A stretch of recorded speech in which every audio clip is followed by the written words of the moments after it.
With threats to our nation waiting around every corner, adaptability is more important than ever. When conditions change without notice, quick strategic thinking is crucial. And with obstacles consistently impending, determination is essential in overcoming them. It's this willingness, decisiveness, and resilience that sets Marines apart. With our fighting spirit, we don't just fight battles, we win them. Marines are the constant our nation counts on to fight the unknown. And through adaptable problem solving, we do just that.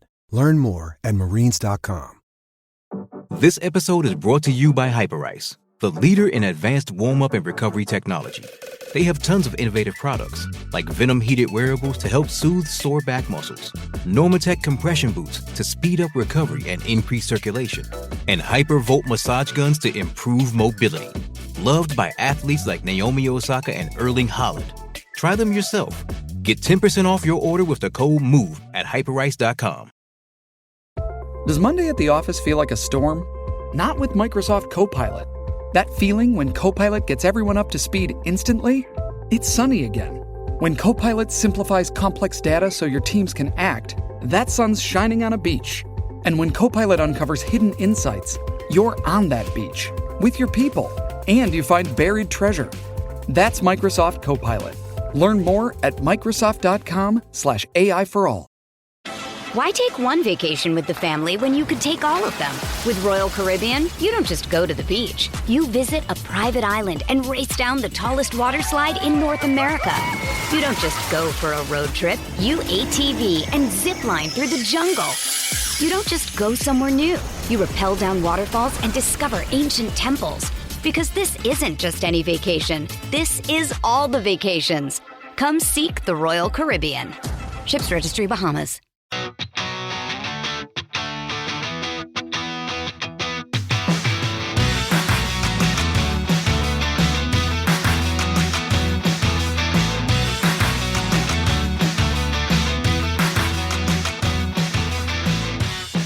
Welcome back, Ram fans. This is Rams Up, your favorite LA Rams podcast. We are proud members of the Fans First Sports Network. That's fansfirstsports.com. You can also follow us on YouTube. Our channel is at LA Rams Up. I'm your host, Mark. You'll hear from my co-host, Tom, on occasion as well. Hey, we're not Rams insiders. We're just longtime fans who love talking about our Los Angeles Rams. Let's get to it. Welcome to another edition of Rams Up Roundtable. I'm your host, Tom, at Ramsbeat on Twitter, joined today by my Rams Up co-host, Mark, as well as regular Roundtable guests, Ian and Paul. What's going on, everybody? Pretty excited, ready to talk some football. Yeah, double barrel ram horns all the time. Yeah, hey, happy New Year, right? I was just gonna say, Tom, Happy New Year, dude. Happy New Year. Isn't that crazy? Like, yeah, so the NFL, everyone out there, NFL is king. Obviously, you're listening in and you agree with that probably sentiment. But anybody else tuning in, we just celebrated a new year for the beginning of the 2024 season, and we're like half a year away from an actual legit game action. It's incredible. I love football. There were more Happy New Year tweets and memes and everything on X today for NFL anyway than there were like on January 1st. It's crazy. It's crazy, man. I mean, it's just this is where everyone believes, right, gentlemen? I mean, this is where everyone says we're gonna win the championship. Look what we did to get into the tournament. All the fun scenarios that every fan base goes through. Yeah, and NFL stands for no formal letdown. It's 24/7, 365, right? They have it nailed, man. They dominate. Yeah, I mean, I love the Dodgers, and I saw a couple of things pop up on my feed about spring training and all that. I was like, I don't want to hear about the Dodgers today. Come on. Yeah, the only things that trend on X for the Dodgers are when their Japanese pitchers are holding up or wearing Rams jerseys. then they trend. Well, let's dive right in. So free agency effectively started on Monday, and we have a lot going on for the Rams. So let's start with the biggest, no pun intended, signing, Jonah Jackson taking over at guard, and that moves Steve Avila to center. So, Ian, why don't you lead us off? What are your thoughts on that? Oh, man. This is a signing that, as we predicted, was maybe unlikely to happen, right? Spend big money on offensive line. We talked about other position groups. You can listen back to those pods. They were real fun talking to you gentlemen. But I didn't even know Jonah Jackson was going to even be a possibility. I for sure thought that the Lions would keep him. I forgot the other name of the lineman that they did re-sign, who was also good. Yeah. But for the Lions to let go of a Pro Bowl level offensive lineman, which, think about it, guys. Think about how hard that is to find good linemen in this league when you're playing against freak athletes on the D-line on a weekly basis, and how tough it is to defend those guys. So for the Lions to let a player like him go, and for us to identify him and be like, we need that big son of a gun. I love it. Think about how many times we talked about how we needed to get more nasty. We needed to bury people in the trenches more, at least on offense. And it was trending in that great direction with Dotson being re-signed, with the schematic changes from zone, smaller linemen, to gap, more power-esque linemen. It's fantastic. I'm happy about it because at the end of the day, if number 9 can't play, we have no shot. And this, along with Kyron being made of iron, like Paul likes to say, it's fantastic. And I think this is a great move by our team to invest in the O-line, invest in the most valuable part of this football team, which is O-line, to protect Stafford and feed Kyron. I think it's a great signing, honestly. Well, Paul, how do you feel about Avila moving to center? Yeah, I think it's a great move. I mean, one of the big things he said in several interviews, that center was his natural, in quote unquote, best position. That's him. That's what he said verbatim. So he's proved last year how talented he is and how physical he is and how well versed in technique he is. Moving him to center only just allows him to more position, allow his instincts to take over. So theoretically he'll be even better this year. And you just see the domino effect it's going to have, the positive domino effect it's going to have on the line. The signing from Detroit. I mean, the kid's nasty, but he's also one of the best pulling guards in the league. He's ranked as the number 3 best pulling guard in the league. So that's something I think the Rams wanted to add because they wanted to be a little bit more effective attacking on the edge with the running game. So that makes a lot of sense.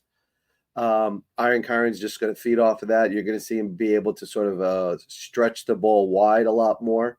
The Rams, which is just going to open up the inside gaps a lot more for him. So I think it's a good fit across the line. The overall investment in the O-line across the board, tendering Jackson, so we'll talk about that shortly. But I just think it's a great move. In any sport, you always build from the center out, literally. And in this case, right, all teams we build, whether it's lacrosse, whether it's football, whether it's baseball, basketball, doesn't matter. You always build from the center out. So it makes a lot of sense. Kudos to the front office for understanding that you got to keep Stafford upright. You keep Stafford upright, the Rams are dangerous. They proved that last year. So I think that last year, that lesson was learned, in a not so well-designed way. I will stand by that, but I think it was a valuable lesson that they learned. They're like, holy cow, we got something here. Yeah, not only keep him upright, but we all know when he has his running game going, what how much that opens the passing game for these guys. So, Mark, any final thoughts on the offensive line situation? No, I did feel kind of vindicated. I posted my shopping list on Reddit, and someone criticized me for not including center as a need. And I pointed out, and I think it was thanks to Paul and Ian, saying, hey, Avila is probably going to be our starting center. We just need an interior offensive lineman, and bingo, we got one. Yep. And our 3 guys in the middle of that offensive line got to be top 3 or 4 in the league right now, right? I would think. But yeah. I do have a concern. There's always a concern, and I don't mean to be a pessimist, but I am concerned about the depth there, especially if Noteboom moves on. Shelton's probably moving on. Brian Allen. And that was a strength we had last year, was the depth. We have Warren McClendon, and I'm not sure who else. So we're probably still going to hit interior offensive line in the draft, I think. for some depth. But yeah, man, I'm thrilled that the play action that this is going to open up with these three offensive linemen, Matthew Stafford and Kyron Williams, Puka and Cup running their routes. It's going to be fun to watch. Good stuff. Yeah. And then we got another big guy on the line, Colby Parkinson, 6'7". And so, Mark, go ahead and lead us off with Colby Parkinson.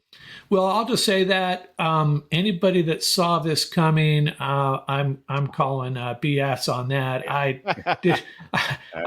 vaguely remember seeing him make a couple of first down catches against the Rams. I think I said, "Who is this long-haired freak?" And then they signed him, and I started looking at his tape and researching him a little bit.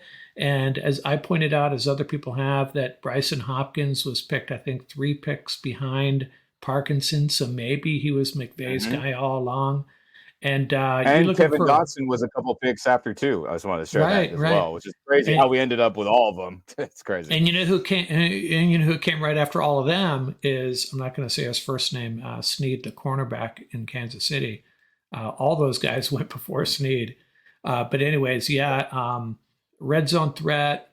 I know Ian's going to talk about his blocking capabilities. The one thing I'm not sure about him is, McVay loves to run those little tight end screens, whatever you want to call them. And I don't know if that's in his toolbox, but other than that, yeah, I'm excited. Good stuff. Yeah. Ian, what are your thoughts? Yeah. I mean, who saw this coming? I mean, I don't think anybody in any network podcast fan could have predicted this signing. Let's just be honest. But Colby Parkinson, he's what a huge human being he is. 6'7", 251, just a monster. And he's got the long lettuce, so you can't miss him, right? And I think when I was scouring the interweb of Seattle Seahawks fans and their take on this, even talking with some people, that he was an amazing blocker and underutilized in the passing game, which they agreed that all tight ends since the Pete Carroll have always been underutilized in Seattle. But to Colby, great player at Stanford. He, in limited opportunities when, their program was kind of on the downturn. And once he gets drafted, everyone thinks, okay, he's going to be the main guy. Seahawks don't use him. But when he got his opportunities in the passing game, he caught all his passes. You see the highlights. If anyone wants to YouTube those or find those on Seahawk web pages or Reddit or wherever, I mean, Matthew Stafford's going to love this dude. McVay's going to love this dude when we get in the red zone, which has been a problem. Think about it. Other than Odell Beckham Jr. and Allen Robinson, when we actually design plays for those jump ball red zone scenarios, it's been non-existent. Wouldn't it have been nice in that Detroit game this past season? I think so. And I think Colby, in his highlight reel, you see him make all the catches because he's huge. He's a huge human with great hands, great athleticism. And then to the blocking perspective, which is I think, most important aspect I'd like to get into real quick. Dude's a mauler. Fits in exactly with what we talked about the O-line not too long ago in the segment. He's going to be perfect, can execute all the wham blocks, which is pulling from right to left full speed to clear somebody out. He can execute in double teams. He can execute in lead blocks on power tosses, power from the fullback, lead block in that way. Pretty much everything Higbee has done, he can do, and he doesn't miss. We've seen those times with Higbee where he misses his block. And when he connects, Higbee could do it, but he sometimes completely misses his guy. Colby's never missed from everything I've seen when I've studied from him this past, couple days. So I think it's good. I think this is a good signing. And plus, unfortunately for Higbee, his knee injury must be way more serious than we're being told. Let's be honest. Les Snead said that his surgery went well, but from what I remember, he tore his ACL. I think he tore his MCL, and there was other ligament damage. So there's 3 tendons in that knee that are jacked that need to be repaired. Not good for a tight end who has had previous knee injuries in the past and has been banged up in general.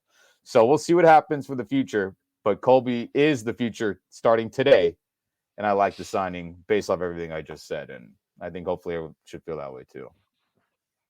Paul, you like big tight end, blocking tight ends. Love the big tight ends that can move. And that's it. Apart, when Mark and I were doing the draft thing, we were joking around. We said Seattle has just released all their tight ends. And in the back of my head, I was thinking that, the Rams might actually go after Disley because he's such a great blocker, right?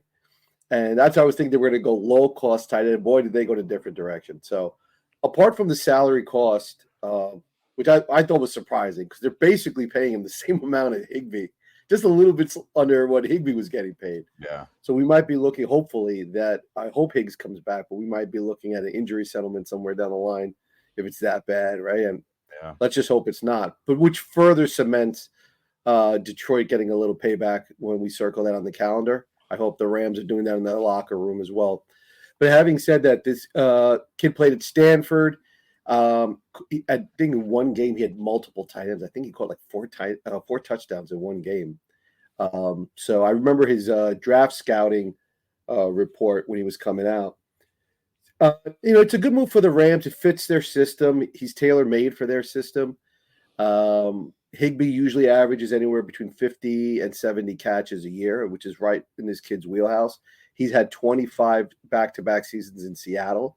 So you figure that type of boost in the Ram system is not outside of the realm of possibility.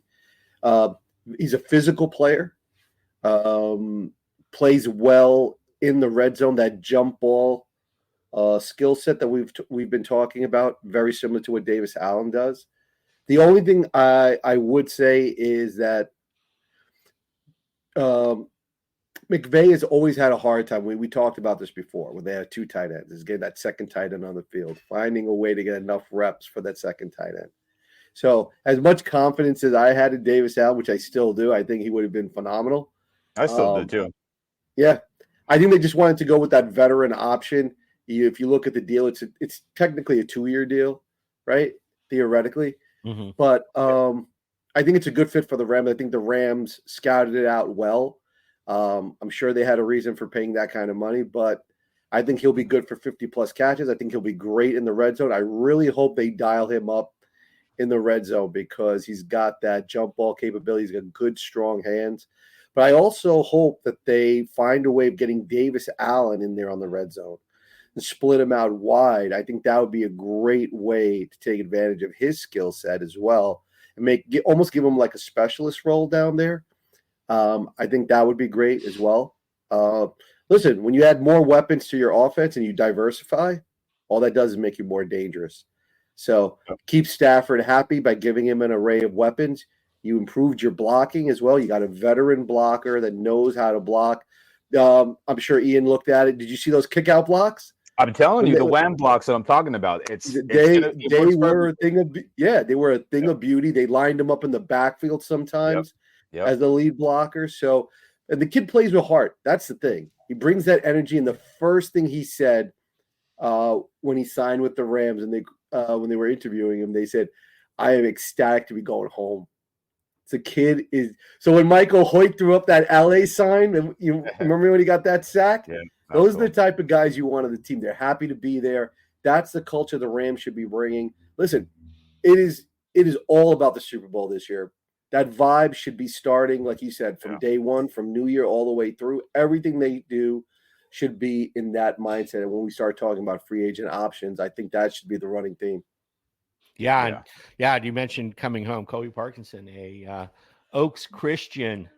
I think he might have overlapped with Zach Charbonnet, maybe Kayvon Thibodeau. I'm not sure. Nice. Everyone that doesn't know, it's like 5-6 miles away from where the Rams practice. Like, right, Westlake Village. He grew up right there. I'm sure his family's really happy. And they churn out NFL players like clockwork.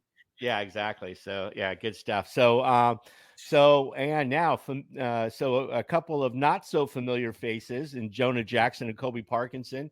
Come some big surprises. But we have a big signing for us that is a familiar face. Darious Williams comes back after getting the bag and leaving and going to Jacksonville after the Super Bowl. Couldn't blame him. And he comes back on a fairly reasonable contract. I think it's 3.22 or something, 3 years, $22 million or something like that. So pretty reasonable. Right. And most of these deals are ultimately, with the guarantees and stuff, are ultimately 2-year deals, which I want to get into in a little bit later on in terms of how they're lining up these contracts. But yeah, so real quickly, let's start to fire through some of these next topics, though. Mark, Darious Williams, thumbs up, thumbs down. Oh, hey, we need cornerbacks, and he's a proven commodity. We know he can play. I'm not Hey, sure if that's a vote of confidence for Darius or not. In other words, yeah, bring in well, anybody. I mean, he's certainly an improvement over our current. I mean, Darion Kendrick and Kobe Durant, they're fine. They're pieces. They're guys that can fill in as needed. Darious Williams, an NFL starting cornerback, a proven cornerback that we know what level he can play at. My question is he our CB1 or is he going to be our CB2? Yeah. And I don't have the answer to that. But hey, one of my favorite plays all time, and I watched it, I think 3 or 4 times today, is the pick six in Seattle. Pick six, yep. Yeah, that was such a great play. That was a play he made with his head. They were waiting for it. He was waiting for it. He jumped on that, and that was just a devastating blow for the Seahawks. And yeah, one of my favorite plays. Yeah, I'm all for it. So Paul, he is going to be 31, I think, or 30. Yeah. And he's going to be over 30 coming into this league. Coming into the season, and if he's not already, so. Cornerbacks don't tend to age very well. It's very rare that you get a guy who's going to, do well. I think somebody threw out a stat. I have not confirmed it, but I think Blake from Turf Show Times said that only 3 starting cornerbacks on the edge, not slot corners, but edge corners in the NFL last year were over 30. Consistently starting productive cornerbacks. So. If that's true, what are your thoughts? Is he getting a little old, or is he? What are your thoughts, Paul? So it's interesting because when I had my list of corners, I was hoping the Rams signed. Every single one was over 30. Oh, it's interesting. Yeah. Signed Kenny Moore, Steven Nelson, and Gilmore. But I think one of the reasons that the Rams signed Williams, number one, is with familiarity, but number two, just like Mark said, the kid had a penchant for the big play, the INTs, and that's what they probably are looking for. He did very well when he was the running mate for Jalen Ramsey, right? Oh, so yeah. He played really well when I think Mark, you may have sort of hinted at that, is that when he's not the CB1, he is a rock solid corner. There's no question about it. So when you start to take a look at what the Rams have, you do have Kobe Durant. We know can play. There's no question about it. Where they play him, that's a different story. That'll be decided, after camp. So you got Kobe Durant now. Now you got Darious Williams, 2 athletic corners. Both have the knack for the big play. Now on the other side, that's going to be the question, right? You have depth. We have Tomlinson. We have our buddy Kendrick, who has aged me prematurely. So I definitely see. Me too. Me too, friend. Me too. I mean, come on. We have a third down and 21, and you let someone get behind you. Come on, dude. Seriously. But I think either two things are going to happen. I think they're going to go big in the draft on a corner. Mark and I have been doing a couple of mocks, and the corner going early always turns out to be a great mock. And for those of you out there, thank you for the comments. We had a lot of fun with that segment. We've done a couple. But either they're going to go big on a big-time corner like Terrion Arnold. Arnold belongs on the Rams. Make it happen, Les Snead. That would be a nice defensive backfield. But I do think the Williams signing is a good signing. I was all in on Steven Nelson. I think Nelson is one of the best off-ball corners in the league. I would have loved for him to have been the money might have not been right, because he is a value corner. I think somebody is eventually going to bring him on board. But I think it's a good fit for the Rams and what they want to do. The Rams are confident in their system, right? They're confident in that, off-ball system. They've had a lot of production.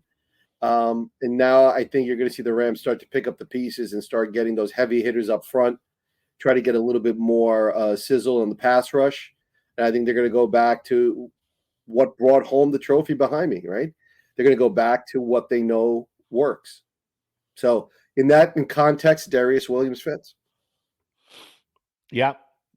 So we got D. Will and coming back, and then a couple of tenders. So we talked a little bit about the offensive line. I mean, we all knew Larrick Jackson would get tendered, and he'll be back. It'll be interesting to see if anybody, as being a left tackle and pretty productive left tackle, not top of the league, but certainly not bottom of the league. He held his own, had a few lapses here and there, but UDFA for whatever he was getting paid last year, $800,000 or something like that, not bad. So this year it's going to be I think he got a second round tender, which was like $4 million or something like that. 4.8 million. So that's pretty good for a tackle who only gave up 1 sack all season. So if played. Other teams can make offers to him, and the Rams have first right of refusal to match the offer. So if somebody offered him $7 million, the Rams could pay him $7 million. Or if the Rams did not agree to match that, then they get a second round pick. That's what a second round tender is. So the first round tender would have been more like 7.5 or something like that. So they went for the second round tender. It's kind of a little bit of a chess game. And so he's coming back. Michael Hoyt got tendered after it was reported that he wasn't going to be tendered.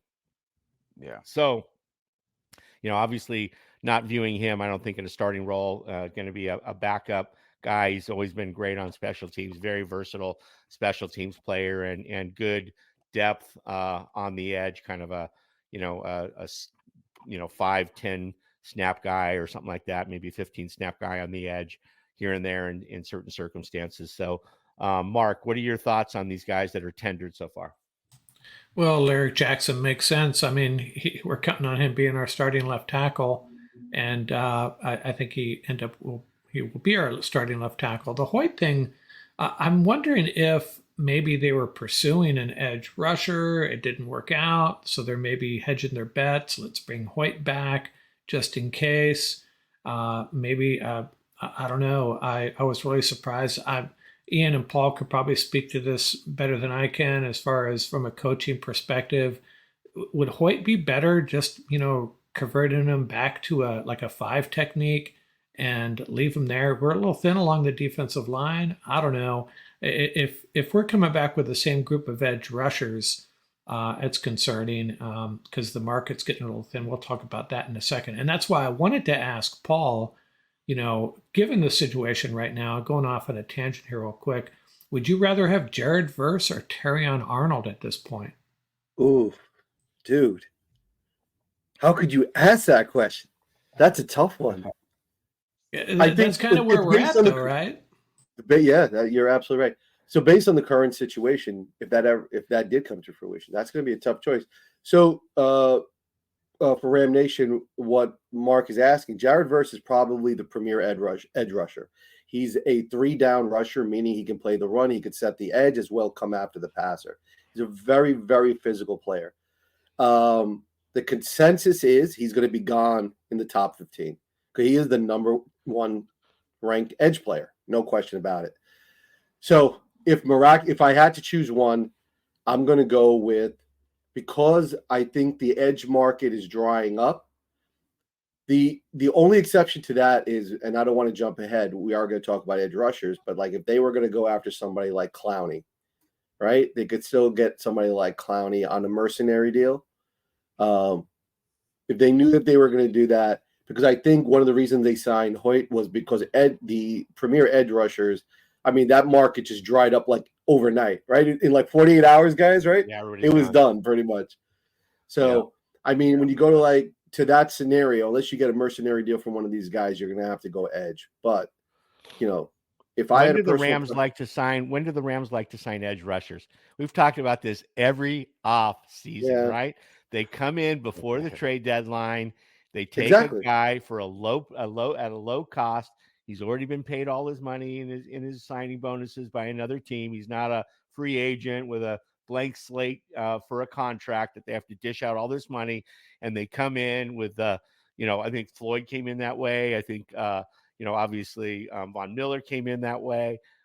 So they bring these guys in, before the trade deadline. They love filling that position. Now, we can't start off the season with Michael Hoyt. I mean, you can't do that. So we're going to have to, but I do think they are looking to fortify. And how about Les Snead making that comment we don't want to spend all our money at Christmas. Let's save a little bit for some presents Exactly. at the anniversary or the birthday or whatever.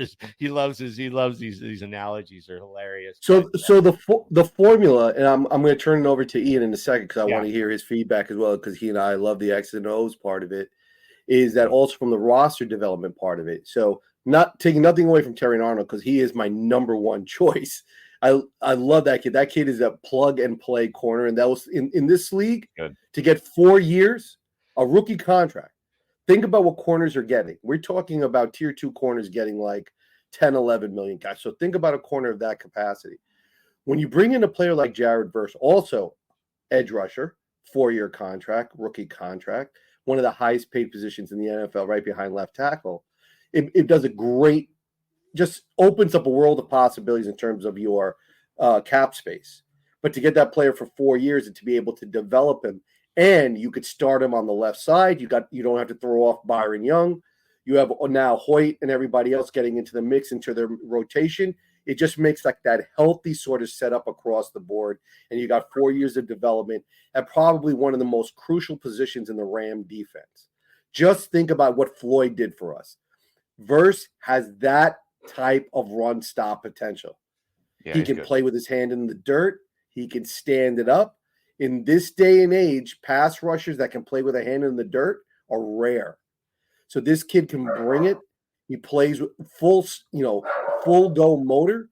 So to bring that kid in, and then you just supplement it like what we all know what's going to happen at the trade deadline. They'll get the best available pass rusher on a win it or spin it deal, right? Either we win the Super Bowl or we, it was nice knowing you. That's fine. But listen, I mean, it makes a lot of sense. It fits the cap, allows you to develop your roster at a very, very high level. So that's what I think the Rams are honestly going to do. Just Mark sort of let the cat out of the bag, but I think that's what the Rams are going to do. Hey, it's Kaylee Cuoco for Priceline. Ready to go to your happy place for a happy price? Well, why didn't you say so? Just download the Priceline app right now and save up to 60% on hotels. So whether it's Cousin Kevin's Kazoo Concert in Kansas City, go Kevin, or Becky's Bachelorette Bash in Bermuda, you never have to miss a trip ever again. So download the Priceline app today. Your savings are waiting. Go to your happy place for a happy price. Go to your happy price, Priceline. Why take one vacation with the family when you could take all of them?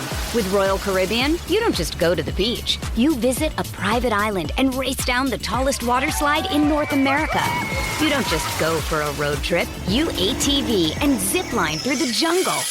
You don't just go somewhere new. You rappel down waterfalls and discover ancient temples.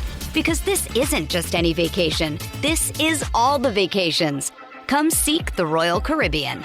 Ships Registry, Bahamas.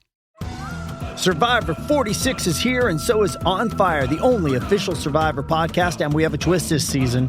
The winner of Survivor 45, Dee Valladares, will be joining us every week. We're going behind the scenes of the biggest moments, the how and the why things happen, and the strategy and analysis you can only get from someone like me, a Survivor winner. Listen to On Fire, the official Survivor podcast, wherever you get your podcast. Getting engaged is a moment worth cherishing. A one-of-a-kind ring that you design at Blue Nile can help your love sparkle. Just choose your diamond and setting. When you've found the one, you'll get it delivered right to your door. Finding the right engagement ring can be nerve-wracking. At Blue Nile, you'll have the expert guidance needed and a diamond guarantee that ensures you're getting the highest quality at the best price. Cherish all of life's moments and save up to 30% at BlueNile.com. That's BlueNile.com. It's only a kick, a jump, a block. It's only a serve. It's only a tackle, a run. It's only for the fans. After all, it's only pressure. You got this. Adidas.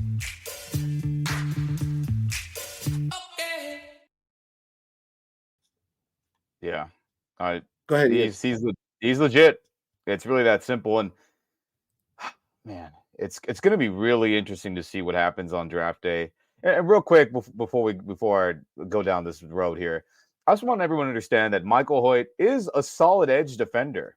I think could we squeeze him into your 5 technique that we were talking about, a couple of minutes ago? Sure, because he's a former D tackle and he wasn't too bad at that. But I mean, guys, let's just be honest about it. If he was not dropping into coverage all the damn time, we wouldn't have this, or the fan base wouldn't have this.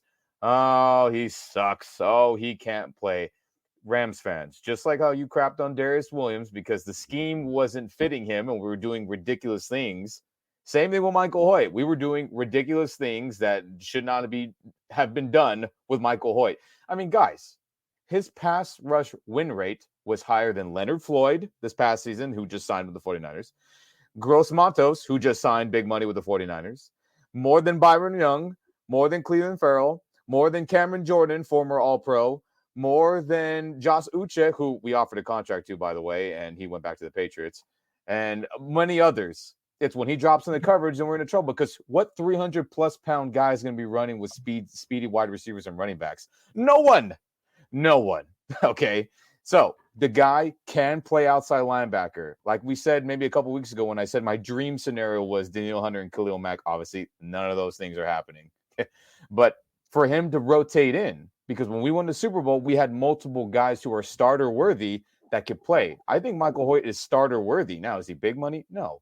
But if we sign somebody else, I think it's perfect. He can rotate in and the drop-off won't be so severe. So him coming back at the cheapest possible tender, I think it's great. And if somebody wants to offer him more, then we'll take that pick. No problem. So to the verse thing, I mean, the guy's a monster. That might be the plan, unless some Josh Allen miracle from the Jaguars happens, which would be great. Kiss away all the first-round picks for that guy. But I think Michael Hoyt is worthy bringing back. And everyone out there who says he sucks, if you were 300 pounds and we asked you to cover running backs and receivers half the time, how would you fare? Probably not great. So let's give the guy some slack when he's a better pass rusher based off last season. Then again, Leonard Floyd for $10 million. Gross Matos for $10 million, and others I just named. Just cool it down. I'm happy to bring him back for under $3 million. Yeah, no, he's great. I mean, he's a solid player at that price. Yeah. I'm not sure we tagged him for a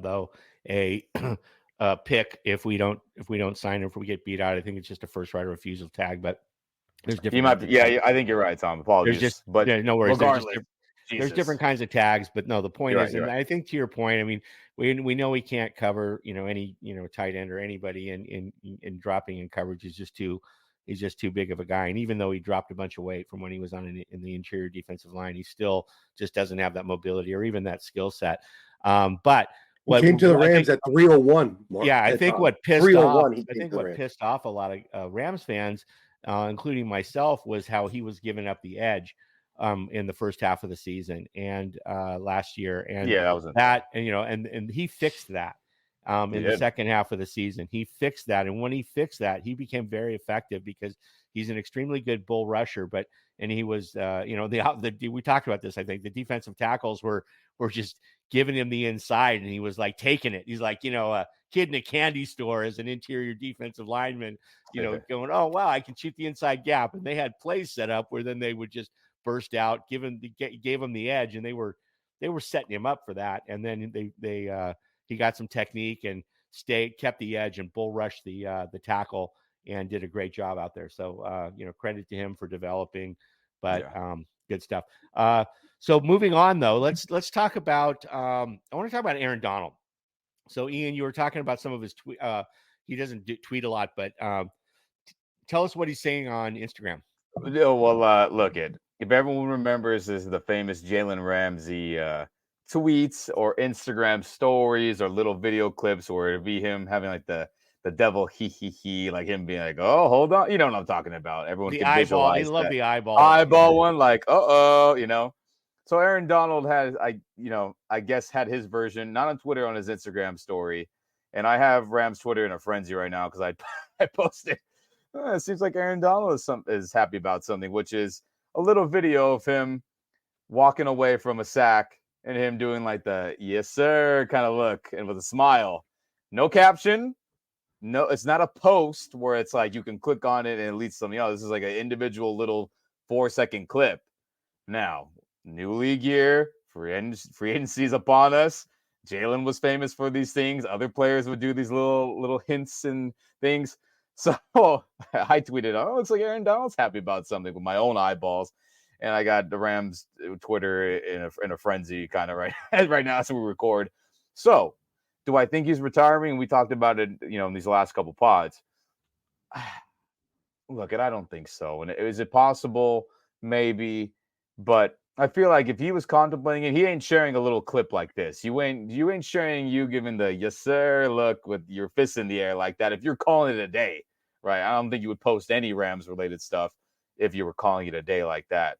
If he was, I would expect maybe a bigger montage of like down memory lane, rookie year, defensive player of the year ceremonies, ring, where it's like looking back, like, oh, I loved it back then. I'm calling it a day. So I don't think anything that's happened. Maybe something big happens. I hope so. I hope a big signing on defense happens because everything's been offense other than Darious Williams. And that was my long soliloquy on that. And we shall see. Maybe we catch something during the pod. Maybe we hear something tonight. Talk about it tomorrow. But based off history, I think maybe something's happening, Rams Nation. We'll see. Could it possibly be an extension in the works for him? That's possible too, which I wouldn't be mad at either. But I think, Tom, I don't think we can hear you too well. You think because you saw the Jones signing? The Jones signing spurred that meme? Yeah, no, I think that no, I agree with you, Mark. Sorry, I was on mute. Everything they're doing right now is lining up for 2 more years. And I'd been always thinking it was going to be 1 more year. This Aaron Donald's last year, maybe Stafford's last year, but it looks like everything they're doing is, setting up for at least 2 more years, for sure. It kind of matches up with Stafford's contract, Cooper Kupp's contract. Mm-hmm. A lot of these youngsters coming into their free agency year in 2 years and so forth. So everything seems to be that way. I can see Aaron Donald getting I don't think he'd do a 1-year extension. I think he'd probably, cost him a 2-year extension, and who knows where that ends up. But I'm with you, Mark. I think it is an extension for Aaron Donald, and seeing where they're investing in these contracts and so forth.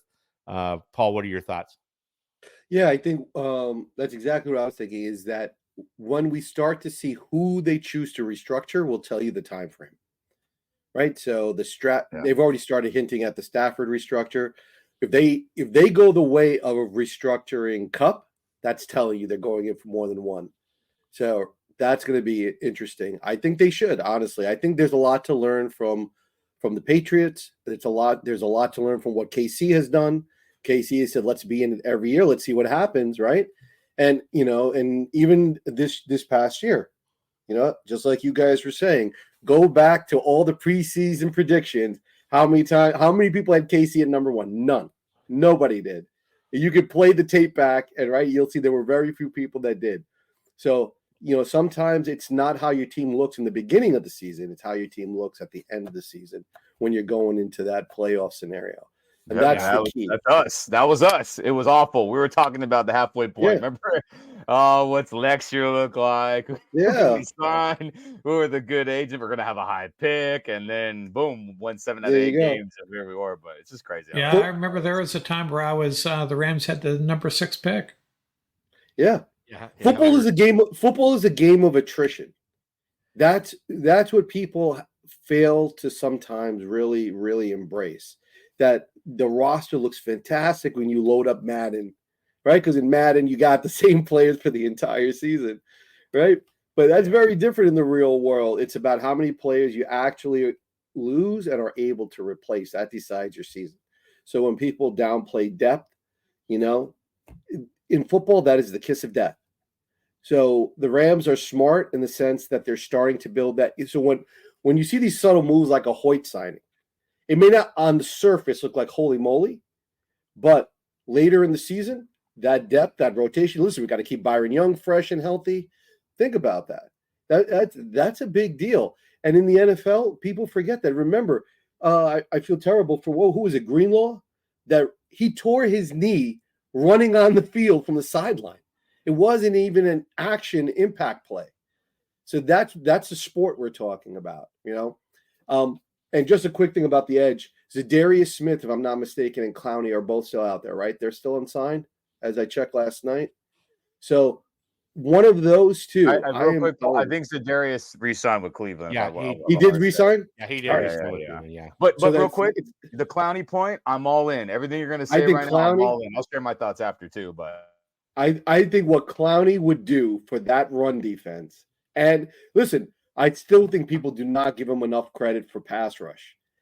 But what Clowney would do for that run defense and for that pass rush, running those stunts, oh my gosh. And coming off the edge, that would be ridiculous. Paul, it was his best season with Baltimore. It was his best professional edge rushing performance. You talk about hand in the dirt. He had his hand in the dirt a ton. Yeah. And for anyone out there real quick, Ravens run a 3-4 style defense. We run a 3-4 style defense. He's played also in a 4-3, which is more inclined to have your hand in the dirt, more traditional defensive end. But he's one of those dudes where his takeoff in the 3-point stance, hand in the dirt, is filthy. I mean, I know people want Bosa from the Chargers. I know people want maybe Josh Sweat. Clowney's way better than both of them based off last season. Easily. It's not even a question. His film is fantastic. I was watching a little bit before we recorded just for fun. And if we can offer him some cash, maybe that's what Aaron Donald's happy about. Wink, wink. Hopefully that happens. That'd be great because he would be awesome. He would be awesome. And the key in that particular scenario was this, right, Ian? They put him in a scheme that was an aggressive scheme, and they said, go after it. And then you got that production, right? And he's a physical player. He's a solid teammate.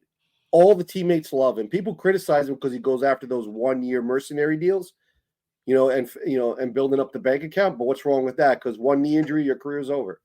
Well, he's made a lot of money, and it hasn't been so bad of a career, has it? He's still playing good football. Exactly. A 1-year mercenary deal for the Rams would be perfect. That's ideal. That's a match made in heaven. I mean, guys, he was fifth in the league this last season and pass rush run weight. That's a fucking tongue twister. Excuse me, but I mean, guys, he's only behind Michael Parsons, Myles Garrett, T.J. Watt, Will Anderson when he was on the field sparingly. I mean, dude is that dude still. So I mean, if we can get him at a price, it might be a blessing that we didn't spend gazillion dollars on some other person in the edge rusher position or spend money on Josh Uche, which little birdie told me we offered him a little something, which is why he turned it down and went back to New England. So I mean, we'll see what happens. We need defense. We need edge because I know everyone was putting their money on Khalil. Didn't work out. Yeah. Daniil Hunter went back to his hometown in Houston, the Houston area, which I get. And hopefully something good happens. Maybe Aaron Donald knows. Yeah, Aaron Donald knows. They're keeping him informed for sure. So, so let's talk about what's next. So what are we looking at? I mean, we have the safety situation right now. We have what do we have? Yeast and Lake. That's about it. Johnson. And who was the other? Jason Taylor. Yeah, Taylor back there who didn't get any play time at all. But so it's basically the Yeast and Lake show. We have some ex-Rams available, right? Fuller, right, hasn't been signed. He's been a free agent, right? And Byron Scott, right? Yeah. Scott's out there and JJ's out there.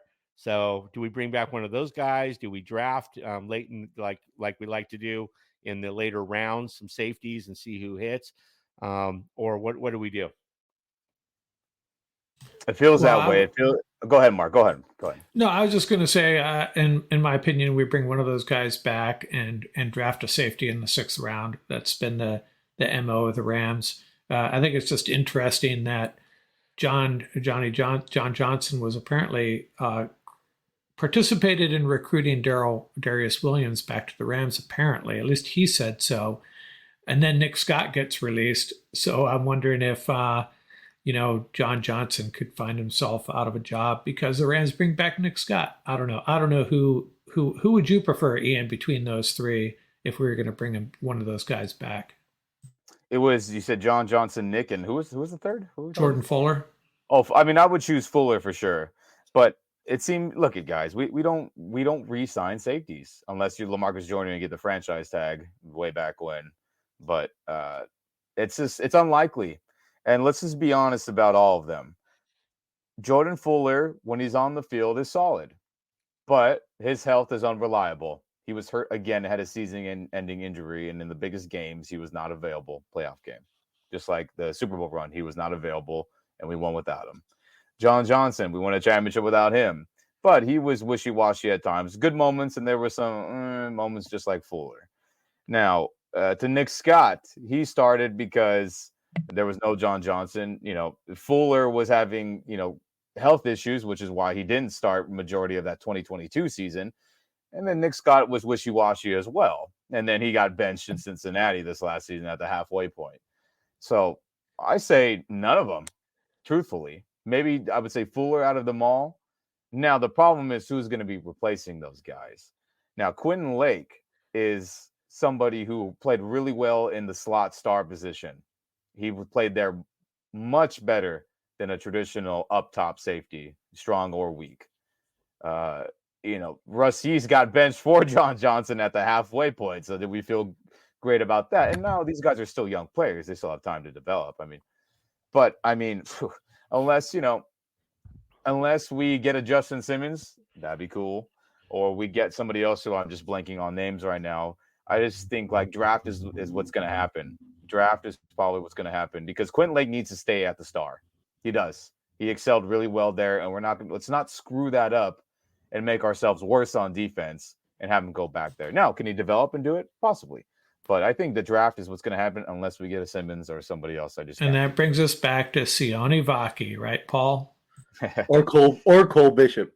Yeah, but Paul, how about bringing back one of these guys or a couple of these guys? If they don't get signed somewhere else or something, bring them back for $2 million or something like that. Yeah, real quick, the vet minimum I'm in. I just want to say that real fast. Yeah, vet minimum. Yeah, 100%. So I mean, it doesn't look like there's this huge market for these guys, and not at all. They know the scheme. They know what's expected.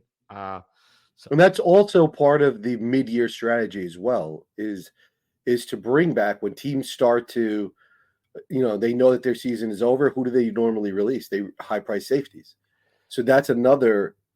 We saw that with the Rams. The Rams have done it twice, and with great success. So that's another thing the Rams could just say, listen, we're going to go low cost, whether it's a vet and supplement them with draft picks. And then if we have to, we'll wait till midseason when somebody gets released, when we're gearing up for the playoffs and they're gearing up for the draft, hopefully, right? We'll have our pick. And in the Rams system, that safety is a savvy veteran guy is going to be very successful. We've seen it. We saw Johnny Johnson, right? After getting released, he was successful too. I mean, to a limited extent.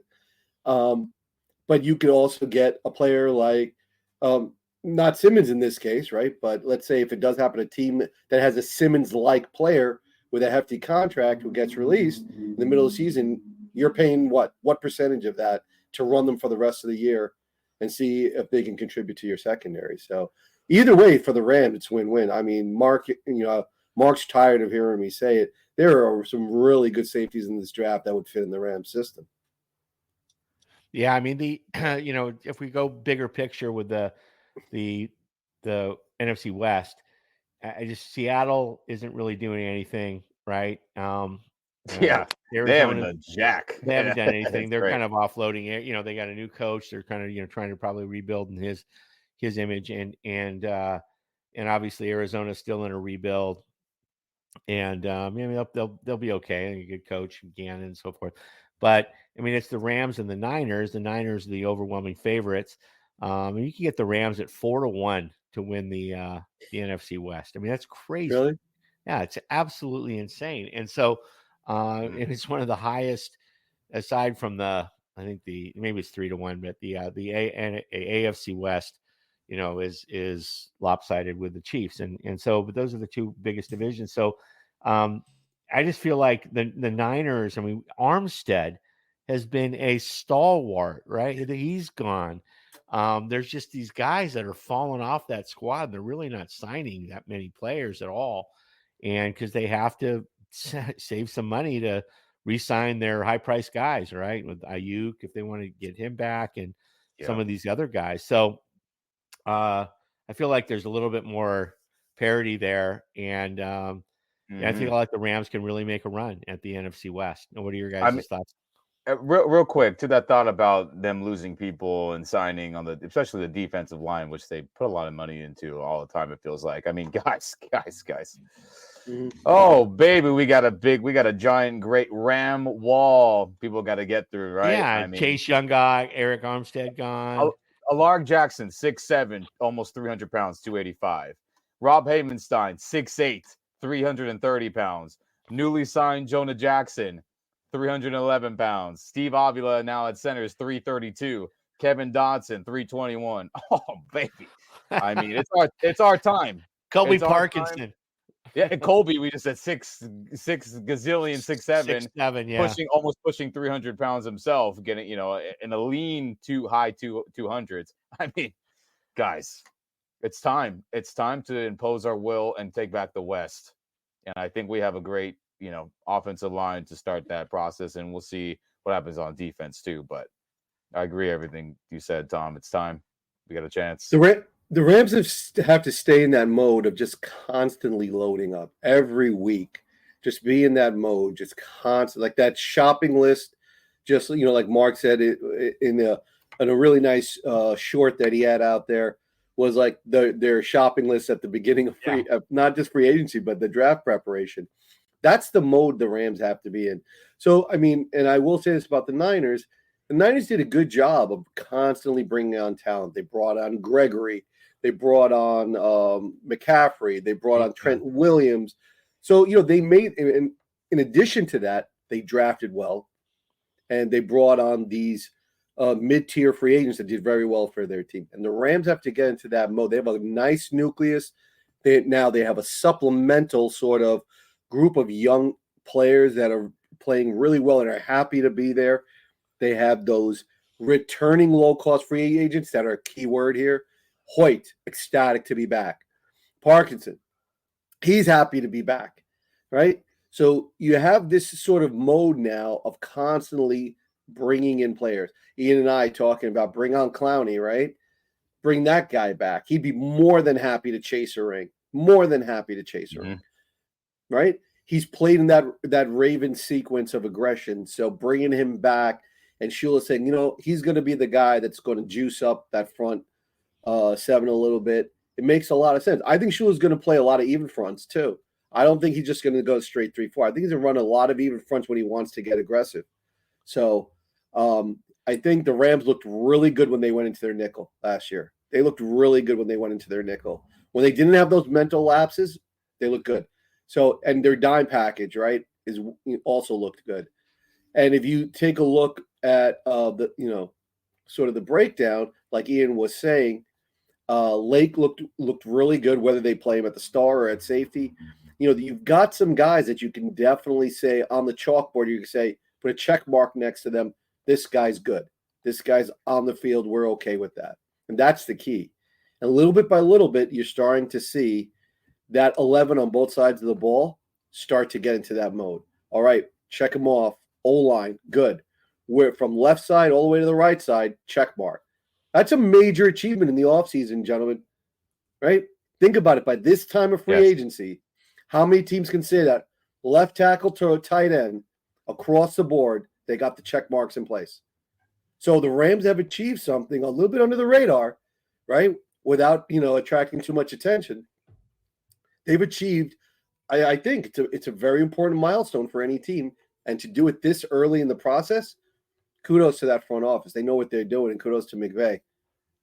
Yeah, there's been, shifting gears a little bit here, there's been some reports that Stetson Bennett is bulking up. It sounds like he's got healthy. I mean, a lot of people don't want to speculate because it's not politically correct about what he did. Or I mean, look, man, he was. Ian, tell us what happened to Stetson. Just lay it out there. Tell the Rams straight up. No punches pulled. What happened to Stetson Bennett, and what's he doing now? Look, all I can say, I've talked to some peeps. I could tell you guys off air, but I guess there was some mental health battle he was dealing with, and that's just how serious it was. There was I don't know the exact specifics of what that battle was, but there was some mental health things going on. He wasn't mentally healthy based off things I've been told. Now, hopefully nobody kills me for sharing that. I think we'll be okay. But that just shows you everybody gets hey, get the help you need. And obviously he needed some help, and he looks like he's getting right. He looks like he's getting into football shape. You're talking about that clip of him. What did he say? Off-season time or so? Yeah, football ain't out of the question for him, right? So that's great news for him, his family, just for his own sanity and his own well-being. That things are the sun is coming out and no longer in the dark, like I like to say. And will he come back and play good football? Who knows? Who knows? We got to see him back throwing. Is 7-on-7 sessions good? And then let's get you suited up to a helmet and pads. Right. Does that look better? There's going to be a process with him based off the battles mentally that's been going on with him. And hey, you never know, because there was good football at Georgia, and obviously the preseason was a disaster. But that was in the realm of the mental battle that was going on with him, the negative things. So who knows? Could he come back and play good football? I hope so. I think that would be good for him and good for the Rams. But yeah, that's my long story short on that. Yeah. And the Rams Up podcast is a no shade zone. So, he's Ramelia all the way through. So the more important thing that matters, like Ian said, and Tom alluded to as well, is that, he gets himself well, whether he comes back or not, even if he doesn't. But if he gets himself well, it's a win right there. It's a win, right? Yeah. And we said the same thing when Kendrick. Remember when Kendrick got drafted, right? Same thing, right? He was coming off as a scenario that was sort of in his personal life he was dealing with. So, this is professional sports, and this a lot of times, like Ian said, they go through a lot. Right, they're adults at the age of 16. They're forced to be adults at the age of 16, and the wear and tear nowadays with the money that is getting thrown at them. Yeah. So that's a great point that Ian brought up. Whether it doesn't matter who the person is. If you don't feel right, go get the help. There's a lot of resources out there. Good stuff. Well, let's put an end to it there. That's a good wrap up of what the Rams have done and haven't done, and what we're hoping they will do. And they're biding their time a little bit. We obviously know where their priorities were, which was that offensive line and shoring up that tight end position going into this season.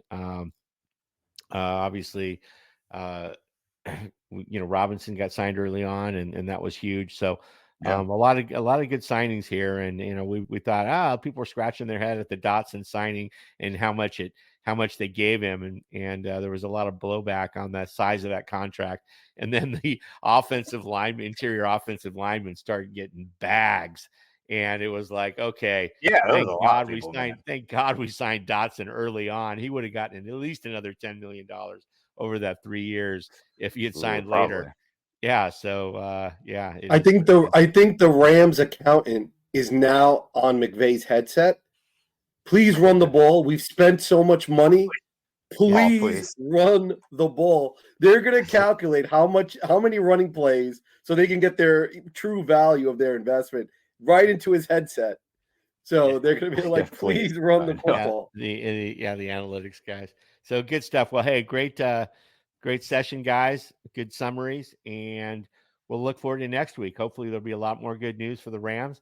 A lot of guys are getting cut and so forth, and we'll see where they land. But I think the Rams may be stepping out of things a little bit here and going for the some of the better deals going forward, and some of these mercenaries like we talked about.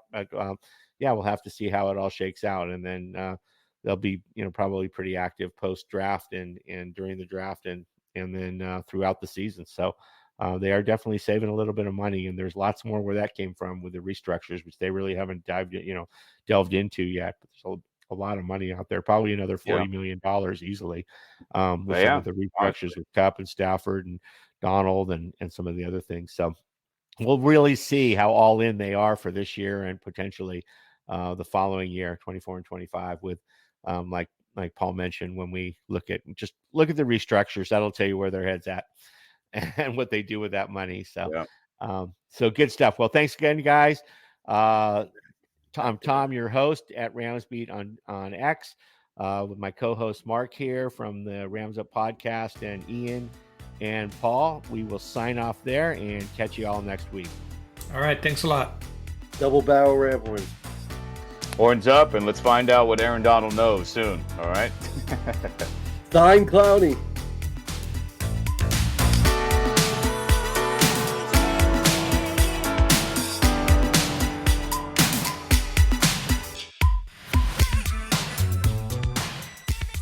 That's going to do it for this episode. Remember, you can reach us at ramsuppodcast@gmail.com. And don't forget about our YouTube channel. Our handle is at laramsup.com. Till next time, keep the horns up, stay safe, and have fun out there.